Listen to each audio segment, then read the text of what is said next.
and welcome to another edition of the We Are Change talk show. I thank you for tuning in. I have court on the 27th of May. I appreciate everybody's support during this difficult time. My lawyer advises me the case will be dealt with on the computer via WebEx, and my next appearance will most likely result in an adjournment. But on to today's show. Due to the success of the last episode we done on Tartaria, it's a pleasure to welcome back Kelly Jones, and her co-host Campbell Purvis will be here today as well. Making his debut on the We Are Change Melbourne channel, we'll be discussing ancient history and a lot more. If you left a comment on the last episode we done, be sure to stick around to the end where I'll be addressing some of these comments. So let's cross over to that interview now. Good morning, Tartaria Australia, Autodidactic, and we have Jeff here from We Are Change Melbourne. Welcome to the show, Jeff. Thank you. It's delightful to do another broadcast. The last show was well received. The viewers were very receptive to the information, which is wonderful. A lot of people are realising that the history books, there's a lot that's been left out, and our ancestors were a lot more technologically advanced than what they're letting on. So, yeah, it's very important, and a lot of people find this subject intriguing. Is that the common theme that you two have encountered during this time doing this work? Yeah, you can answer that, Campbell. You've been here. Campbell's the old man of Tartaria. Yeah, definitely. I mean, yeah, we're all pretty much all the channels are shadow banned, but we're all still growing.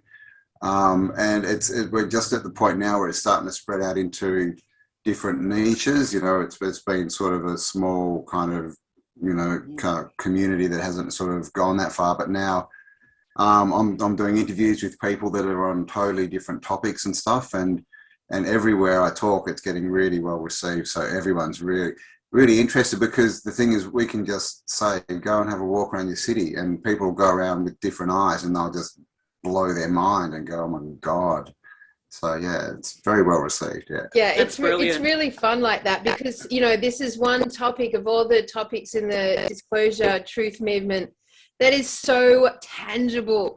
You literally can go and see it, touch it, taste. You could taste it if you want. Touch it, taste it, see it with your own eyes wherever you are in Australia and indeed the world. So it's a really exciting topic to explore for people. I think, you know, we so often get like not overwhelmed, but a lot of this disclosure truth community, you know, we're stuck online listening to, you know, insiders, inverted commas, and like, you know, getting all this content that really it's not a tangible tangible content for us to go and like actually participate in ourselves. So Tartaria is just fantastic for that. And I would say it's a big fucking relief for people to actually have something to go and look at, to actually go and dig their own teeth into and see it for their own eyes. Like, what a massive difference this has made within our community. Like, that's where the magic is. That's where the energy is. That's where the sort of enthusiasm's coming from, that it's like, it's out there and you can go and, you know, get into it yourself. It's not something you actually have to like wait for someone to tell you about. So that's the magic of Tartaria. It really is excellent that you can direct the viewers out to these locations. They can see for themselves. The writing's on the wall. Yeah. And it's all evidence in plain sight, isn't it? Absolutely. It's totally in plain sight. I think Campbell's just frozen. Oh, okay. Hey, buddy. Anyway, yeah, he'll rejoin us. So, Jeff, you have a channel called We Are Change Melbourne, and that's really exciting because you've been sort of championing, you know, the truth movement here in Melbourne and Australia for many years now. And you've sort of this Tartaria topic has sort of been a relatively new one to come across your channels. And it's really exciting that your viewers are getting into it, because of course, why not? So in my mind, this is like probably the biggest program buster available to us. You know, once you get your head around the fact of the level of deception, it's very easy to sort of start dropping programs left, right, and center. So on that level, Tartaria is very powerful in leading I guess, the consciousness of that truth movement to a whole new paradigm shift. So I get very excited about talking about it from that perspective. I enjoy it too. And with my channel, I like to provide a lot of variety, something for everybody. And this subject was, yes, it really went down well with the viewers. Everybody really appreciated it. And what's good as well, it's not a controversial topic. So not a lot of people are going to get triggered, and it's not going to ruffle too many people's feathers. So it's wonderful like that. And, you know, you're not going to worry about YouTube trying to take the video down. So, yeah, it's a pleasant topic, and it's a wonderful subject to cover. And, yes, there's just so much research and study that's involved, and there is a lot of merit to it. So it's wonderful to see the reaction from the audience, and some of the comments are really lovely too. We can go into those a bit later on in the show. Yeah, I mean, one thing I know Campbell would agree with is that, you know, what's delightful about the Tartaria topic is it really allows you to use your imagination again. It really allows you to chew on some of the more, you know, creative and everything we're looking at with the Tartaria culture is just beautiful. You know, everything is beautiful, advanced, high frequency, and we're looking at it from the level of our current day culture, and it's such a contrast. And from that, you know, all we really ever ask of our audience is to enjoy making stuff, enjoy the theories, enjoy the wiring and firing of dots, enjoy the chewing on it, enjoy the how does this all connect, because Tartaria is by far conclusive.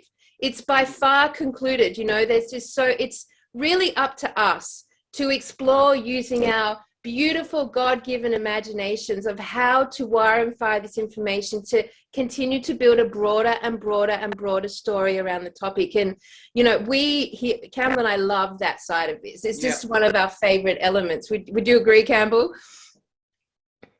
Yeah, definitely. And that's a big part of it is, you know, we can't get to, you know, still to a lot of this information. So a lot of it starts off as, you know, just, wow, what could that be? And the wonder of it all, and putting theories together and throwing them out there. And the best thing is, you know, the audience, right? We throw theories out, and the information that comes back is just amazing. And that's another really big part of this is, you know, everyone can be involved. Yeah. You know, with a lot of these topics, you get people that have gone down a rabbit hole for 20 years and they're talking about, you know, disclosure and stuff that we can't verify. You know, with Tartaria, people can go and check out a bit, and they do. They go out with their cameras and their phones, and they just talk about a building they find. And then they're in there, and everyone can make their own discoveries and be a part of it, and be a part of the unfolding and the story. And so it's just the best topic. And as you mentioned, it's not dark, it's not scary. There's no, you know, it's not, you know, it's not one of those icky rabbit holes, you know, it's good, it's fun. So, but at the same time, it's the ultimate disclosure. When you understand this, you understand everything's a lie. So it's a good way to get there by diverting the darkness.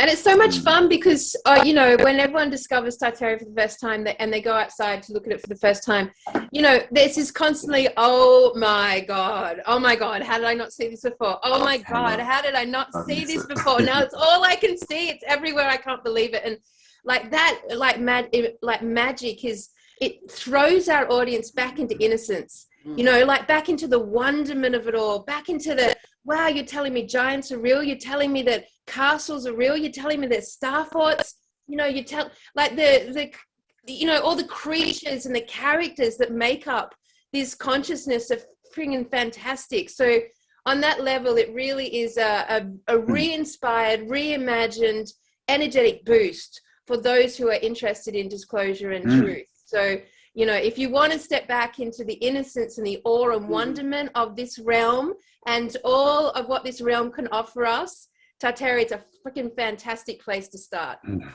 It certainly is. And a lot of people, their imagination can go with them as well when they start to look, and, you know, they feel young again looking at some of this giants and myths and going back to some of the tales. A fascinating subject I've been looking into is Göbekli Tepe, which is believed to be the world's first temple.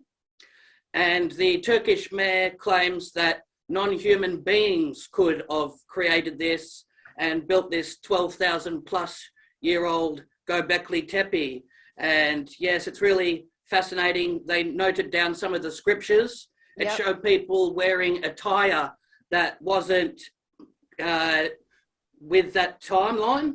Yes. So it was out of error. So yes, it's fantastic information, enough evidence to suggest that this ancient site has been absent from history. So a lot of people are studying this, Graham Hancock, Randall Carlson, and yeah, very important information when they excavate materials that weren't in that time period, what they say. So yes, there's seeing is believing, and there's a lot of research that needs to be done. We're still learning, aren't we? Let's bring it up, Jeff. You got it on your screen. Let's bring it up and have a little look at it.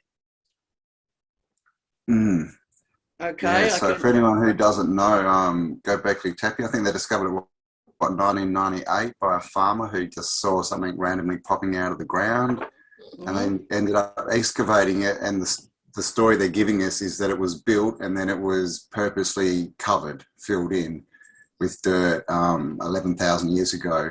Yeah. And when you look, it's got all these T blocks in it, and they've got animals carved into it. A lot of them, we don't even know what they are, and a lot of them are not native to that area. So, you know, they're not native there now. Yep. Yeah, I mean, so it's, yeah, there is a little bit of, you know, controversy with the dating and stuff. I'm not sure if I would agree with the dating on that. Oh, okay, yep. Mainly because, you know, we study a lot of maps, and that area, you know, as far as we can tell, that was all green, like we're talking hundreds of years ago. So there's I mean, this is the thing with Tartaria. Like, I think, you know, most of us probably came up, you know, with the work of, you know, Graham Hancock and all these kind of people, Hugh Newman and all the other ones, and the megalith kind of look. But what we've discovered is because history tends to push things back and then say they're further away. It's all back in the past, back, where our research is bringing it all forward. And we're saying, no, it's not that old. It's not that far back in the past. And then the reason that it looks like it is another, you know, there's so many side topics to, you know, Tartarian research, but resets.